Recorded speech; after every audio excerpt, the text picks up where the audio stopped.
Hi வணக்கம். Welcome to my another session. இன்றைக்கி நம்ம என்ன பார்க்க போகிறோம்னு பார்த்தீங்கன்னா different types of transformers and applications. So அப்போ ட்ரான்ஸ்ஃபார்மர்னால் என்ன, பேசிக்ஸ் ஆஃப் ட்ரான்ஸ்ஃபார்மர், அதில் எத்தனை வைண்டிங் இருக்கும், ப்ரைமரி வைண்டிங், செகண்டரி வைண்டிங் ஏன் இருக்குது, இதை பற்றியெல்லாம் என்னுடைய ப்ரீவியஸ் வீடியோஸில் நான் போட்டிருக்கேன். என் சேனலில் நீங்கள் ரெஃபர் பண்ணிங்கன்னா அதில் ஒரு சின்னதாக ஒரு ஐடியா கிடைக்கும். ஸோ அப்போ இந்த வீடியோவில் நம்ம என்னென்ன பார்க்க போகிறோம், டைப்ஸ் ஆஃப் ட்ரான்ஸ்ஃபார்மர்ஸும் அதனுடைய அப்ளிகேஷன்ஸும் பார்க்க போகிறோம். அப்போ டைப்ஸ் ஆஃப் ட்ரான்ஸ்ஃபார்மர்னு சொல்லும்போது ஃபஸ்ட்டு டைப் பார்த்திங்கன்னா distribution transformer, measurement transformer, power transformer, step down transformer, அதுக்கப்புறம் ஸ்டெப் அப் ட்ரான்ஸ்ஃபார்மர்னு டிஃப்ரெண்ட் டைப்ஸ் இருக்குது. அதனுடைய அப்ளிகேஷன்ஸ் தான் நம்ம பார்க்க போகிறோம். இப்போ இந்த டிஃப்ரெண்ட் டைப்ஸ் பார்க்குறதுக்கு முன்னாடி ட்ரான்ஸ்ஃபார்மர்னால் என்னன்றது ஒரு சின்னதாக ஒரு டெஃபினேஷன் வச்சு சொல்லிடுறேன். ட்ரான்ஸ்ஃபார்மர் அதிகமாக யூஸ் பண்ணக்கூடிய ஒரு டிவைஸ், எங்கள் பவர் டிரான்ஸ்மிஷன்லேயும் டிஸ்ட்ரிபியூஷன்லேயும் யூஸ் பண்ணுற ஒரு டிவைஸ் தான் ட்ரான்ஸ்ஃபார்மர். என்ன பேசிக் பிரின்சிபல் ஒர்க் ஆகுதுன்னு பார்த்திங்கன்னா எலக்ட்ரோமேக்னட்டிக் இண்டக்ஷன், அந்த பேசிக் பிரின்சிபல் தான் ஒர்க் பண்ணுது. அப்படி அந்த எலக்ட்ரோமேக்னட்டிக் இண்டக்ஷன் ஆர் எலக்ட்ரோமேக்னட்டிசம் அது யார் கண்டுபிடிச்சான்னு பார்த்திங்கன்னா மைக்கேல் ஃபேரடே. அவர் கண்டுபிடிச்சதுனால தான் அதை வச்சு நம்ம இன்னும் ட்ரான்ஸ்ஃபார்மர் ஒரு எக்யூப்மெண்ட் ஆர் டிவைஸை யூஸ் பண்ணிகிட்ருக்கோம். ஒரு ட்ரான்ஸ்ஃபார்மர் எப்படி கன்ஸ்ட்ரக்ட் பண்ணுவாங்க அப்படின்னு பார்த்தீங்கன்னா 2 வைண்டிங் இருக்கும், ப்ரைமரி வைண்டிங், அதுக்கப்புறம் செகண்டரி வைண்டிங் இருக்கும். அந்த 2 வைண்டிங்க்கு எந்த விதமான கனெக்ஷனும் இருக்காது, செப்பரேட் பண்ணியிருப்பாங்க.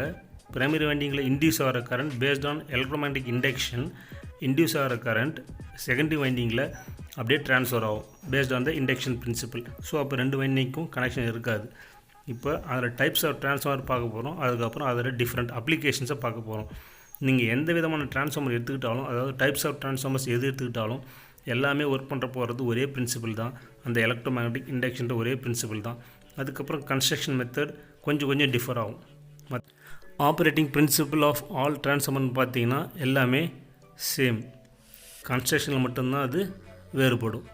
இப்போ நம்ம டைப்ஸ் ஆஃப் ட்ரான்ஸ்ஃபார்மர் போயிடுவோம். அதாவது ஃபஸ்ட் ஒன் பார்த்தீங்கன்னா பேஸ்ட் ஆன் வோல்டேஜ் லெவல், அதாவது வோல்டேஜை செகண்டரி வைண்டிங்க்கு எப்படி இன்டியூஸ் பண்ணி கொடுக்குது அதை பொறுத்து இந்த ஃபஸ்ட்டு மெத்தடை கிளாஸிஃபை பண்ணியிருக்காங்க. அதுதான் first method paste on voltage level. இதில் பார்த்தீங்கன்னா எந்த விதமான எலக்ட்ரிக்கல் கனெக்ஷன் ரெண்டுத்துக்குமே இருக்காது. அதாவது ப்ரைமரி வைண்டிங் செகண்டரி வைண்டிங்க்கும் எந்த விதமான எலக்ட்ரிக்கல் கனெக்ஷன் இருக்காது. பட் பேஸ்ட் ஆன் மியூச்சுவல் இண்டக்ஷன்ற பிரின்சிபல்னால ப்ரைமரி வைண்டிங்கில் இன்டியூஸ் ஆகிற கரண்ட் செகண்டரி வைண்டிங்க்கு ட்ரான்ஸ்ஃபர் ஆகுது, அதாவது ஒன் சைட் டு அனதர். அப்படி 2 வைண்டிங்க்கும் கனெக்ஷன் இல்லை அப்படின்னு சொல்லும்போதும் இந்த கரண்ட் கண்டக்ஷன் ப்ராப்பராக நடக்கும், அதாவது அந்த வைண்டிங் ஆர் காயில்ஸில் நடக்கும். எதை பேஸ் பண்ணின்னு பார்த்தீங்கன்னா அந்த எலக்ட்ரோமேக்னட்டிக் ஃப்ளக்ஸ் அதை பேஸ் பண்ணி நடக்கும். ஒரு ட்ரான்ஸ்ஃபார்மரில் பார்த்தீங்கன்னா நிறைய மல்டிபிள் காயில்ஸ் ஆர் வைண்டிங்ஸ் இருக்கும். எதனால் இது இருக்குன்னு பார்த்தீங்கன்னா அந்த வோல்டேஜ் லெவலை பொறுத்து அது வேறுபடும். நிறைய இடத்துல பார்த்தீங்கன்னா 2 காயிலும் கனெக்ட் பண்ணியிருப்பாங்க, சீரீஸில் கனெக்ட் பண்ணியிருப்பாங்க. அப்போ சென்டர் டேப்டு கனெக்ஷன் எடுத்துருப்பாங்க, அது சென்டர் டேப்டு ட்ரான்ஸ்ஃபார்மர். இது எல்லாமே டிபெண்டிங் ஆன் வோல்டேஜ் லெவலை பொறுத்து இந்த டைப் ஆஃப் ட்ரான்ஸ்ஃபார்மர் யூஸ் பண்ணுவாங்க. அதுதான் பேஸ்ட் ஆன் வோல்டேஜ் லெவல். இந்த பேஸ்ட் ஆன் வோல்டேஜ் லெவலில் ஃபர்தர் சப் கிளாஸிஃபிகேஷன் பார்க்குறோம், அதுதான் ஸ்டெப் டவுன் ட்ரான்ஸ்ஃபார்மர். இந்த ஸ்டெப் டவுன் ட்ரான்ஸ்ஃபார்மர் எங்கெல்லாம் யூஸ் பண்ணுவாங்க, அதாவது ப்ரைமரி வைண்டிங்கில் கொடுக்குற 230 வோல்டேஜ் செகண்டரி வைண்டிங்கில் 230 வோல்டேஜ் கிடைக்காம ரெடியூஸ் ஆகி கிடைச்சதுன்னா அதுதான் ஸ்டெப் டவுன் ட்ரான்ஸ்ஃபார்மர். இந்த ட்ரான்ஸ்ஃபார்மர் இந்த டைப்ஸ் ஆஃப் ட்ரான்ஸ்ஃபார்மர் எலக்ட்ரானிக்ஸ் எக்யூப்மெண்ட்டில் 5 volt 6 volt 9 volt 12 volt 24 volt of transformer நிறைய யூஸ் பண்ணுறாங்க. எதுக்காக இது யூஸ் பண்ணுறாங்கன்னு பார்த்தீங்கன்னா 230 வோல்ட் ஏசி சப்ளையை ரெடியூஸ் பண்ணி எலக்ட்ரானிக்ஸ் காம்பனன்ட்ஸை ஒர்க் பண்ண வைக்கிறதுக்காக இந்த டைப் ஆஃப் ட்ரான்ஸ்ஃபார்மர் யூஸ் பண்ணுறாங்க. ஏன்னா இதெல்லாமே டிசைர்டு லோ வோல்டேஜ் ட்ரான்ஸ்ஃபார்மர்ஸ். இந்த step down transformer electrical distribution சிஸ்டமில் யூஸ் பண்ணுறாங்க. எதுக்காக யூஸ் பண்ணுறாங்கன்னா வெரி ஹை வோல்டேஜை ரெடியூஸ் பண்ணுறதுக்காக யூஸ் பண்ணுறாங்க. அதுக்கப்புறம் இதனுடைய அட்வான்டேஜ் பார்த்திங்கன்னா லோ காஸ்ட், அதுக்கப்புறம் ரொம்பவே காஸ்ட் எஃபெக்டிவான சிஸ்டம். ஸோ அதனால் இதை அதிகமாக ப்ரிஃபர் பண்ணுறாங்க. எங்கன்னா எலக்ட்ரிக்கல் டிஸ்ட்ரிபியூஷன் சிஸ்டமில் ஹை வோல்டேஜை ரெடியூஸ் பண்ணுறதுக்காக யூஸ் பண்ணுறது தான் இந்த ஸ்டெப் டவுன் ட்ரான்ஸ்ஃபார்மர். ஸோ அப்போ பேஸ்ட் ஆன் வோல்டேஜ் லெவலில் இன்னொரு கிளாஸிஃபிகேஷன் வரும், அதுதான் ஸ்டெப் அப் ட்ரான்ஸ்ஃபார்மர். இந்த ஸ்டெப் அப் ட்ரான்ஸ்ஃபார்மர் என்ன பண்ணும், கொடுக்குற வோல்டேஜ் 230 வோல்டேஜ் நம்ம இன்புட் கொடுக்குறோம், செகண்டரி வைண்டிங்கில் 230ல் அதிகமாக அதை இன்க்ரீஸ் பண்ணி கொடுக்குறது தான் இந்த ஸ்டெப் அப் ட்ரான்ஸ்ஃபார்மரோட வேலை. அதாவது opposite to the step down transformer. Step down transformer குறைச்சி கொடுக்கும், ஆனால் ஸ்டெப் அப் ட்ரான்ஸ்ஃபார்மர் இன்க்ரீஸ் பண்ணி கொடுக்கும்.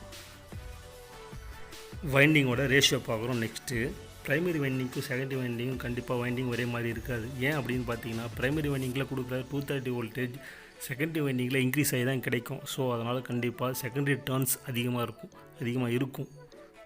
ஸோ அப்போ ரெண்டுத்துக்கும் உண்டான ரேஷியோ வந்து சேமாக இருக்காது. சேமாக இருந்தால் அது வந்து ஐசோலேஷன் ட்ரான்ஸ்ஃபார்மர் ஆர் 1:1 ரேஷியோன்னு சொல்லுவோம். அது நெக்ஸ்ட் நம்ம பார்ப்போம். இப்போ இந்த ஸ்டெப் அப் ட்ரான்ஸ்ஃபார்மர் எலக்ட்ரானிக்ஸில் எங்கெல்லாம் யூஸ் பண்ணுறாங்கன்னு பார்த்தீங்கன்னா, எலக்ட்ரானிக்ஸ் டிபார்ட்மெண்ட்டில் எங்கெல்லாம் யூஸ் பண்ணுறாங்கன்னு பார்த்தீங்கன்னா, ஸ்டெபிலைசர், அதுக்கப்புறம் இன்வெர்ட்டர்ஸ், இதை ப்ரொடியூஸ் பண்ணுற இடத்துல எல்லாமே இந்த ஸ்டெப் அப் ட்ரான்ஸ்ஃபார்மரை யூஸ் பண்ணுறாங்க. இப்போ நம்ம 3வது கிளாஸிஃபிகேஷன் பார்க்குறோம், ஐசோலேஷன் ட்ரான்ஸ்ஃபார்மர். இந்த ஐசோலேஷன் ட்ரான்ஸ்ஃபார்மர் என்ன பண்ணும்? எந்த விதமான வோல்டேஜும் கன்வெர்ட் பண்ணி கொடுக்காது ப்ரைமரி வைண்டிங்க்கும் செகண்டரி வைண்டிங்க்கும். பட் அப்புறம் என்ன பண்ணி கொடுக்கும்? ரெண்டுமே ஈக்குவலாக இருக்கும் வைண்டிங். அதுதான் 1:1 ரேஷியோ ட்ரான்ஸ்ஃபார்மர்னு சொல்கிறோம். இது எதுக்காக யூஸ் பண்ணுறோன்னு பார்த்தீங்கன்னா, சேஃப்டி பர்பஸ்க்காகவும் நாய்ஸை வந்து கேன்சல் பண்ணுறதுக்கும் இந்த விதமான ட்ரான்ஸ்ஃபார்மர் யூஸ் பண்ணுறாங்க. அதான் ஐசோலேஷன் ட்ரான்ஸ்ஃபார்மர். அதாவது ப்ரைமரி வைண்டிங்க்கும் செகண்டரி வைண்டிங்க்கும் அதனுடைய வைண்டிங் ரேஷியோ பார்த்திங்கன்னா ரெண்டுமே சேமாக இருக்கும். இப்போது அடுத்தது transformer types on based on core material. அதாவது எந்தெந்த கோர் மெட்டீரியல் யூஸ் பண்ணுறாங்க அதை பேஸ் பண்ணி different types of transformer classify பண்ணுறாங்க. அதில் ஃபஸ்ட்டு பார்த்திங்கன்னா அயன் கோர் ட்ரான்ஸ்ஃபார்மர். இதில் பார்த்திங்கன்னா multiple soft iron plates use பண்ணுறாங்க. ஏன் அந்த சாஃப்ட் அயன் பிளேட்ஸ் யூஸ் பண்ணுறாங்கன்னு பார்த்தீங்கன்னா, excellent magnetic properties of iron அதை பேஸ் பண்ணி அதை நம்ம யூஸ் பண்ணிக்கிறோம். அதில் ஃப்ளக்ஸ் லிங்கேஜ் பார்த்திங்கன்னா ப்ராப்பராக இருக்கும், அதிகமாகவும் இருக்கும். ஸோ அதனால தான் நம்ம வந்து இந்த அயன் கோர் ட்ரான்ஸ்ஃபார்மரை அதிகமாக நான் யூஸ் பண்ணுறோம். இப்போ efficiency of iron core transformer பார்க்குறோம். அதுவும் அதிகமாக தான் இருக்குது. ஏன்னு பார்த்தீங்கன்னா, அந்த மேக்னெட்டிக் ப்ராப்பர்ட்டிஸ் ஆஃப் அயன் அது வந்து அதிகமாக இருக்குது. அதனால் எஃபிஷியன்சியும் அதிகமாக இருக்கும். அதுக்கப்புறம் வைண்டிங் எப்படிலாம் வைண்டிங் பண்ணுறாங்கன்னு பார்த்தீங்கன்னா, different multiple sizes and shapes of iron core available இருக்குது மார்க்கெட்டில்.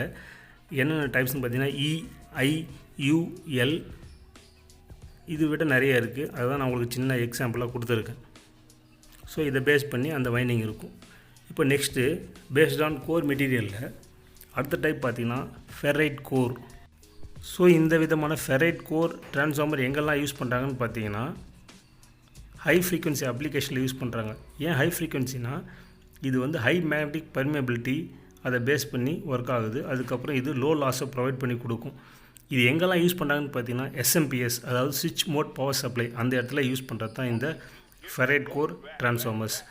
அந்த SMPS மட்டும் இல்லாமல் RF அப்ளிகேஷன்ஸ்லேயும், அதாவது ரேடியோ ஃப்ரீக்வன்சி அப்ளிகேஷன்ஸ்லேயும் இந்த ஃபெரைட் கோர் ட்ரான்ஸ்ஃபார்மர்ஸ் யூஸ் பண்ணுறாங்க.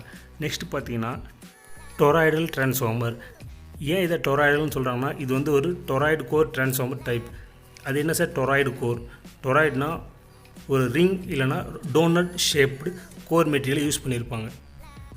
இந்த டைப் ஆஃப் ட்ரான்ஸ்ஃபார்மர் அதிகமாக யூஸ் பண்ணுறாங்க. ஏன்னு பார்த்தீங்கன்னா, சுப்பீரியர் எலக்ட்ரிக்கல் பர்ஃபார்மன்ஸ் இருக்கிறதுனால அதிகமான இடத்துல இந்த டொராய்டல் ட்ரான்ஸ்ஃபார்மர் யூஸ் பண்ணுறாங்க. இப்போ தான் சொன்னேன், டொராய்டுன்றது ஒரு ரிங் ஷேப்டு ட்ரான்ஸ்ஃபார்மர்னு சொன்னேன். ரிங் இருக்கிறதுனால லீக்கேஜ் இண்டக்டன்ஸும் ரொம்ப கம்மி. அதனால தான் இது அதிகமாக யூஸ் பண்ணுறாங்க. அடுத்தது 4வது டைப் பார்த்திங்கன்னா air core transformer. Air core ட்ரான்ஸ்ஃபார்மர்னால் எந்த விதமான ஃபிசிக்கல் மேக்னெட்டிக் கோர் எதுவுமே யூஸ் பண்ணியிருக்க மாட்டாங்க. அப்புறம் ஃப்ளக்ஸ் லிங்கேஜும் எதனால் நடக்கும்னு பார்த்தீங்கன்னா, யூஸ் ஆஃப் ஏர் அதை பொறுத்து இந்த ஏர் கோர் ட்ரான்ஸ்ஃபார்மரில் அந்த ஃப்ளக்ஸ் லிங்கேஜ் ப்ரைமரி வைண்டிங்க்கும் செகண்டரி வைண்டிங்க்கும் நடக்கும். இந்த ஏர் கோர் ஏன் யூஸ் பண்ணுறாங்கன்னு பார்த்தீங்கன்னா, லோ மியூச்சுவல் இண்டக்டன்ஸ். எதை கம்பேர் பண்ணும்போது ஃபிசிக்கல் கோர் மெட்டீரியல் பார்த்தோம் இல்லையா, அதை கம்பேர் பண்ணும்போது லோ மியூச்சுவல் இண்டக்டன்ஸ். ஸோ அதனால தான் இந்த ஏர் கோர் ட்ரான்ஸ்ஃபார்மர் அதிகமான இடத்துல யூஸ் பண்ணுறதுக்கு ப்ரிஃபர் பண்ணுறாங்க. ஸோ அப்போ இந்த விதமான ட்ரான்ஸ்ஃபார்மர் அட்வான்டேஜ் என்னென்னு பார்த்தீங்கன்னா, எந்த விதமான ஃபிசிக்கல் கோர் மெட்டீரியலும் இருக்காது. ஸோ அதனால் very light in terms of weight. அதுக்கப்புறம் இது எங்கே யூஸ் பண்ணுவாங்கன்னு பார்த்தீங்கன்னா, அதேமாதிரி போர்ட்டபிள் எலக்ட்ரானிக்ஸ், அதுக்கப்புறம் RF ரிலேட்டட் அப்ளிகேஷன்ஸில் யூஸ் பண்ணுறாங்க. அதுக்கப்புறம் நெக்ஸ்ட்டு பார்த்தீங்கன்னா transformer based on winding arrangement, அதாவது ஆட்டோ வைண்டிங் ட்ரான்ஸ்ஃபார்மர்னு சொல்லி கிளாஸிஃபை பண்ணுறாங்க. ஆட்டோ வைண்டிங் ட்ரான்ஸ்ஃபார்மரில் ப்ரைமரி வைண்டிங் செகண்டரி வைண்டிங் ரெண்டுமே ஃபிக்ஸ் பண்ணியிருப்பாங்க. ஆட்டோனா ஆட்டோமேட்டிக் கிடையாது, செல்ஃபாக இன்டியூஸ் பண்ணி கொடுக்கும். அந்த mutual inductance electro magnetic induction வந்து செல்ஃபாக ப்ரொடியூஸ் பண்ணி கொடுக்கும். அதாவது ஒரே சிங்கிள் காயில் தான் இருக்கும். இதை இன்னொரு வித்தியாசமாக இன்னொரு நேம் என்ன சொல்ல பார்த்தீங்கன்னா வேரியாக் அப்படின்னு சொல்லுவாங்க. ஏன் அது அப்படின்னா, ஸ்டெடி AC இன்புட் பவரை வந்து ப்ரொடியூஸ் பண்ணி கொடுக்கும். ஸோ இந்த ஆட்டோ வைண்டிங் டிரான்ஸ்ஃபார்மரில் 2 விதமாக கிளாஸிஃபை பண்ணியிருக்காங்க. ஒன்று பவர் டொமைன் டிரான்ஸ்ஃபார்மர், இன்னொன்று எலக்ட்ரானிக்ஸ் டொமைன் டிரான்ஸ்ஃபார்மர். இந்த பவர் டொமைன் டிரான்ஸ்ஃபார்மர் மறுபடியும் கிளாஸிஃபை பண்ணியிருக்காங்க. பவர் டிரான்ஸ்ஃபார்மர், அதுக்கப்புறம் மெஷர்மெண்ட் டிரான்ஸ்ஃபார்மர், தேர்ட் ஒன் பார்த்திங்கன்னா டிஸ்ட்ரிபியூஷன் டிரான்ஸ்ஃபார்மர். இப்போ எலக்ட்ரானிக்ஸ் டொமைனோட கிளாஸிஃபிகேஷன் வரும். அது எப்படி கிளாஸிஃபை பண்ணியிருக்காங்கன்னா பல்ஸ் டிரான்ஸ்ஃபார்மர், அதுக்கப்புறம் ஆடியோ அவுட்புட் டிரான்ஸ்ஃபார்மர். இந்த pulse transformer, audio output transformer அப்புறமா பார்ப்போம். அதுக்கு முன்னாடி இப்போது பவர் டொமைன் டிரான்ஸ்ஃபார்மரோட சில டைப்ஸை பார்த்துருவோம்.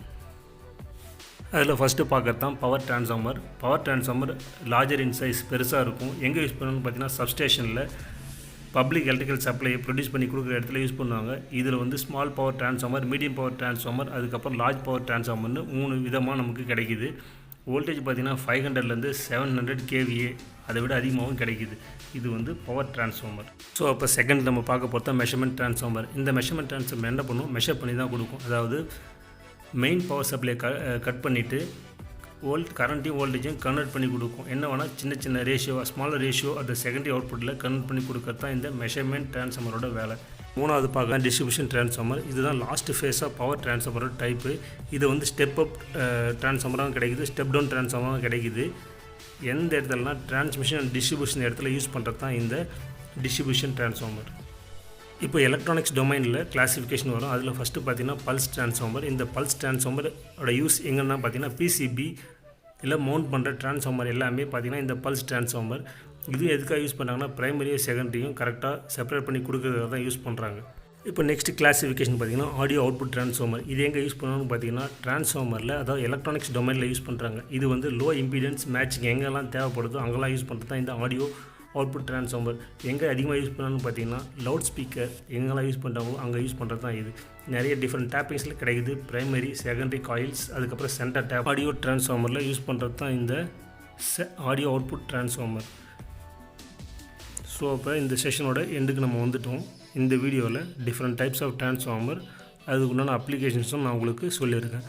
உங்களுக்கு இதில் ஏதாவது டவுட் இருந்ததுன்னா மறக்காமல் என் கமெண்ட் செக்ஷனில் போஸ்ட் பண்ணுங்கள். நானும் அதுக்குண்டான ஆன்சரை போஸ்ட் பண்ணுறேன். Thank you.